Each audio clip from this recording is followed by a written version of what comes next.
সুপ্রিয় দর্শক, আসসালামু আলাইকুম। নিউজ 24 এর এখনকার সর্বশেষ সংবাদে আপনাদেরকে স্বাগতম। প্রথমেই জানিয়ে দিচ্ছি সংবাদ শিরোনাম। জাতীয় ঐক্যের ডাক ওবায়দুল কাদেরের। ইকোনমিস্টের দৃষ্টিতে বাংলাদেশের ছাত্র আন্দোলন। শিক্ষার্থীরা ধৈর্য না ধরায় সুযোগ নিয়েছে বিএনপি, জামায়াত চালিয়েছে তাণ্ডব। সরকার ইন্টারনেট বন্ধ করেনি, ইন্টারনেট বন্ধ হয়ে গেছে মন্তব্য পলকের। আন্দোলনকারী ছাত্রদের নিয়ন্ত্রণ বিএনপি, জামায়াতের হাতে মন্তব্য স্বরাষ্ট্রমন্ত্রীর। শুনছিলেন সংবাদ শিরোনাম। পুরো খবর পেতে ভিডিওটি শেষ পর্যন্ত দেখুন। সর্বশেষ সংবাদ পেতে চ্যানেলটি সাবস্ক্রাইব করুন। এবার বিস্তারিত। জাতীয় ঐক্যের ডাক ওবায়দুল কাদেরের। বিএনপি, জামায়াতের বিরুদ্ধে শেখ হাসিনার নেতৃত্বে জাতীয় ঐক্য গড়তে মুক্তিযুদ্ধের চেতনা ও গণতান্ত্রিক শক্তির প্রতি আহ্বান জানিয়েছেন আওয়ামী লীগের সাধারণ সম্পাদক ওবায়দুল কাদের। শনিবার গণমাধ্যমে পাঠানো সংবাদ বিবৃতিতে এই আহ্বান জানান তিনি। বিএনপির জাতীয় ঐক্যের আহ্বানকে স্বাধীনতা ও সার্বভৌমত্বের জন্য হুমকি হিসাবে তুলে ধরে ওবায়দুল কাদের বলেন, মুক্তিযুদ্ধের চেতনা ও গণতান্ত্রিক শক্তিগুলোকে স্বাধীনতা বিরোধী বিএনপি, জামায়াতের বিরুদ্ধে শেখ হাসিনার নেতৃত্বে ঐক্যবদ্ধ থেকে এদের প্রতিরোধের আহ্বান জানাচ্ছি। ইকোনমিস্টের দৃষ্টিতে বাংলাদেশের ছাত্র আন্দোলন। চলতি মাসে বাংলাদেশে যে সংকট দেখা দিয়েছে তা প্রধানমন্ত্রী শেখ হাসিনার কর্তৃত্ববাদী শাসন আমলে নজিরবিহীন ঘটনা। সরকারি চাকরিতে কোটার বিরুদ্ধে বিশ্ববিদ্যালয়ের শিক্ষার্থীরা বিক্ষোভে নামার জেরে এর সূত্রপাত হয়। তারা পুলিশ এবং ক্ষমতাসীন দলের ছাত্র সংগঠনের সঙ্গে সংঘর্ষে জড়িয়ে পড়ে এবং রাজধানী ঢাকার রাস্তার নিয়ন্ত্রণ হাতে নেয়। তারা রাষ্ট্রীয় সম্প্রচারকারী বিটিভিতেও হামলা করে। যখন সহিংসতা দেশের ৬৪টি জেলায় প্রায় অর্ধেক জায়গা জুড়ে ছড়িয়ে পড়েছিল, জবাবে সরকার সশস্ত্র সৈন্য পাঠায় এবং ২০ জুলাই থেকে দেখামাত্রই গুলি করার নির্দেশের পাশাপাশি দেশব্যাপী কারফিউ জারি করে।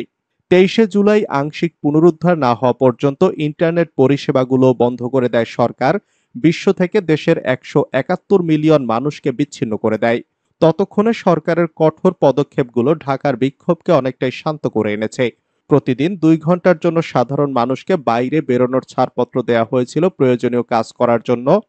তবুও গত কয়েকদিনে প্রায় ২০০ জন বিক্ষোভকারী এবং তাদের সমর্থককারী নিহত হয়েছে এবং হাজার হাজার আহত হয়েছে।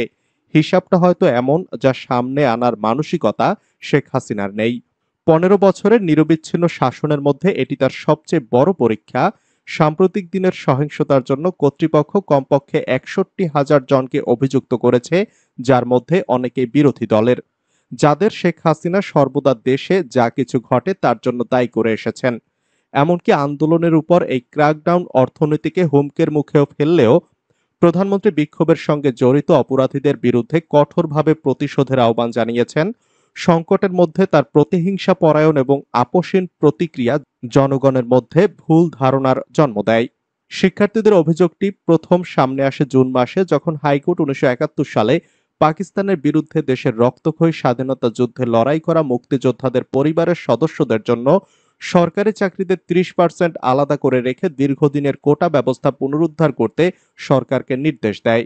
একবার বিবেচনা করুন যে ক্ষমতাসীন দল আওয়ামী লীগের শিকড় স্বাধীনতা আন্দোলনের সাথে প্রথিত এবং শেখ হাসিনা বঙ্গবন্ধু শেখ মুজিবুর রহমানের, যিনি আন্দোলনের নেতৃত্ব দিয়েছিলেন এবং ১৯৭৫ সালে তাকে হত্যার আগ পর্যন্ত নতুন দেশের নেতা ছিলেন, তার কন্যা হওয়ার জন্য অনেক কিছুই করেছেন। এর অর্থ হলো কোটা আওয়ামী লীগের সদস্যদের সুবিধার জন্য তৈরি করা হয়েছিল, যেখানে ২/৫ তরুণ বাংলাদেশিদের নিয়মিত কর্মসংস্থান নেই। সেখানে এই কোটা ব্যবস্থা তাদের স্নায়ুতে আঘাত করে। প্রায় ৪ লাখ স্নাতকদের ইতোমধ্যেই একটি অনিশ্চিত কর্মসংস্থানের বাজারে মাত্র ৩,০০০ সরকারি চাকরির জন্য প্রতি বছর প্রতিযোগিতা করতে হয়। অন্ততপক্ষে সরকার একটা ভালো কাজ করেছিল যে তাড়াহুড়ো করে দেশের শীর্ষ আদালতকে নিম্ন আদালতের রায়কে বাতিল করতে বলা। ২১শে জুলাই সুপ্রিম কোর্ট কোটা কমিয়ে ৭% করেছে। তবে কোটা পদ্ধতির চেয়ে শিক্ষার্থীদের ক্ষোভ অনেক বেশি। একজন শিক্ষিত তরুণ বাংলাদেশীর জন্য প্রায় প্রতিটি চাকরির সুযোগ, প্রাথমিক বিদ্যালয়ের শিক্ষক থেকে শুরু করে পুলিশ সদস্য থেকে ম্যানেজমেন্ট ট্রেইনি পর্যন্ত আওয়ামী লীগের মাধ্যমে চলে। এদিকে বিশ্ববিদ্যালয় এবং রাজপথে আওয়ামী লীগের ছাত্র সংগঠন বাংলাদেশ ছাত্রলীগ একটি পেটোয়া বাহিনী হিসাবে কাজ করছে।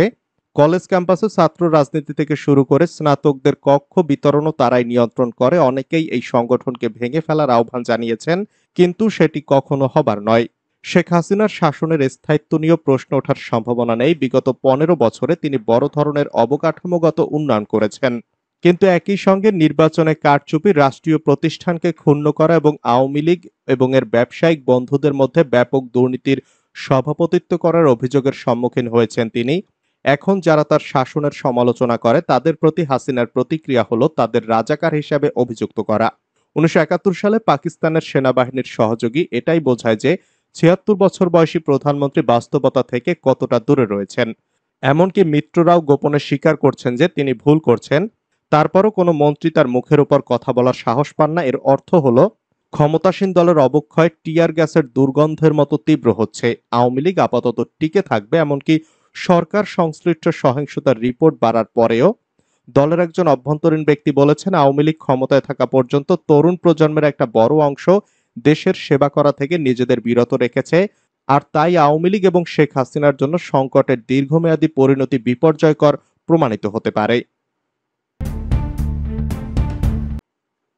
সরকার ইন্টারনেট বন্ধ করেনি, ইন্টারনেট বন্ধ হয়ে গেছে, যা বললেন পলক। ডাক, টেলিযোগাযোগ ও তথ্য প্রযুক্তি প্রতিমন্ত্রী জুনায়েদ আহমেদ পলক বলেছেন, সরকার দেশে ইন্টারনেট বন্ধ করেনি, ইন্টারনেট বন্ধ হয়ে গেছে।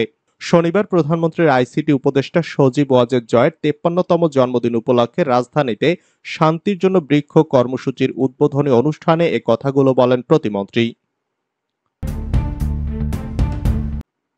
আন্দোলনকারী ছাত্রদের নিয়ন্ত্রণ বিএনপি জামায়াতের হাতে, দাবি স্বরাষ্ট্রমন্ত্রীর।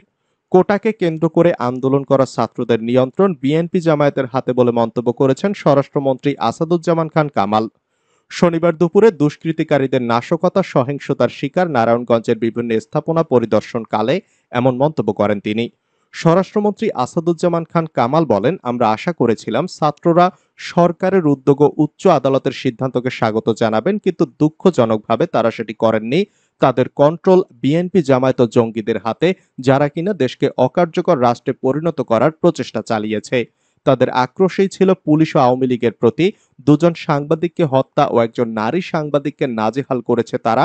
এরা মানুষের শত্রু, জনগণ ও দেশের শত্রু। শিক্ষার্থীরা ধৈর্য না ধরায় সুযোগ নিয়েছে বিএনপি জামায়াত, চালিয়েছে তাণ্ডব। পররাষ্ট্রমন্ত্রী ডক্টর হাসান মাহমুদ বলেছেন, শিক্ষার্থীরা আদালতের রায়ের অপেক্ষা না করার সুযোগ নিয়েছে বিএনপি জামায়াত, তাদের সন্ত্রাসীরা দেশে তাণ্ডব চালিয়েছে। ডক্টর হাসান বলেন, প্রধানমন্ত্রী শেখ হাসিনা শুরু থেকেই শিক্ষার্থীদের দাবির পক্ষে ছিলেন। তিনি শিক্ষার্থীদের ধৈর্য ধরার আহ্বান জানিয়েছিলেন, কিন্তু শিক্ষার্থীরা ধৈর্য না ধরায় দুর্বৃত্তরা এর সুযোগ নিয়েছে। শিক্ষার্থীদেরকে বলবো, তোমরা যাতে কারো প্ররোচনায় না পড়ো সেজন্য সতর্ক থাকতে হবে। অপরদিকে নূর ও পরোয়ারের সঙ্গে কি কথা হয়েছে জানতে নাহিদ, আসিফ, বাকেরকে জিজ্ঞাসাবাদের কথা জানালেন ডিবির হারুন। হেফাজতে থাকা কোটা আন্দোলনের ৩ সমন্বয়ক নাহিদ ইসলাম, আসিফ মাহমুদ ও আবু বাকের মজুমদারকে জিজ্ঞাসাবাদ করা হবে বলে জানিয়েছেন ঢাকা মহানগর পুলিশের অতিরিক্ত কমিশনার ও গোয়েন্দা শাখার প্রধান মোহাম্মদ হারুনার রশিদ। হারুন বলেন, নাহিদ, আসিফ ও বাকের, ডাকসুর সাবেক ভিপি নুরুল হক নূর এবং জামায়াতের সেক্রেটারি জেনারেল মিয়া গোলাম পরোয়ারের মধ্যে কথা হয়েছে। তাদের মধ্যে কি কথা হয়েছে এটা আমাদের জানা দরকার। পাশাপাশি ৩ সমন্বয়কের নিরাপত্তা নিশ্চিত করতেই ডিবি হেফাজতে নিয়েছে। শনিবার দুপুরে রাজধানীর মিন্টু রোডে ডিবি কার্যালয়ে গণমাধ্যম কর্মীদের সঙ্গে আলাপকালে তিনি এসব কথা বলেন। ডিবির হারুন বলেন, নূর এবং আরো কিছু নেতাদের আমরা রিমান্ডে এনে জিজ্ঞাসাবাদ করেছি। তারা কথা আমাদেরকে বলেছেন নাহিদের সঙ্গে এবং বিভিন্ন সমন্বয়কের সঙ্গে তাদের কথা হয়েছে। তাদের কি কথা হয়েছে এটাও আমাদের জানা দরকার। ডিবি প্রধান বলেন, কোটা সংস্কার আন্দোলনের নেতাদের সঙ্গে অন্যান্য নেতাদের, বিশেষত গোলাম পরোয়ার, নূরের কি কথা হয়েছে সেটা জানার জন্য আমরা জিজ্ঞাসাবাদ করব। পাশাপাশি সেফটি সিকিউরিটির জন্য তাদের আমরা রেখেছি।